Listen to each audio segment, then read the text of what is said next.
Так, всем привет! Сегодня на ремонте вот такой телевизор LG с проблемой нет изображения. Подсветка появляется, подсветка не пропадает, не моргает, просто изображения и звука нет. Итак, хотелось бы сразу прояснить такие типичные проблемы, как проверяем плату питания на момент прогаров, на момент затемненных областей. Снимаем самый конденсатор питания, проверяем его емкость, его просадку. Проверяем вот такие вот стабилитроны на пропускаемость. То есть если в две стороны он будет прозваниваться со значениями там 0,02 или там 0,05, то есть это явный признак пробоя. Прозваниваем, чтобы звонились предохранители, понятное дело, самые такие банальные моменты.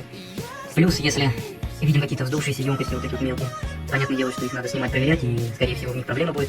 Проверяем дежурное напряжение, такие напряжения, как вот 24 вольта. Проверяем напряжение на плату майн, проверяем транзисторы, тоже, чтобы значения на разных латах были разные. И такой еще признак, если подсветка стоит долгое время, не моргает, не гаснет, работает равномерно, значит инверторы, вот, они работают в исправном состоянии.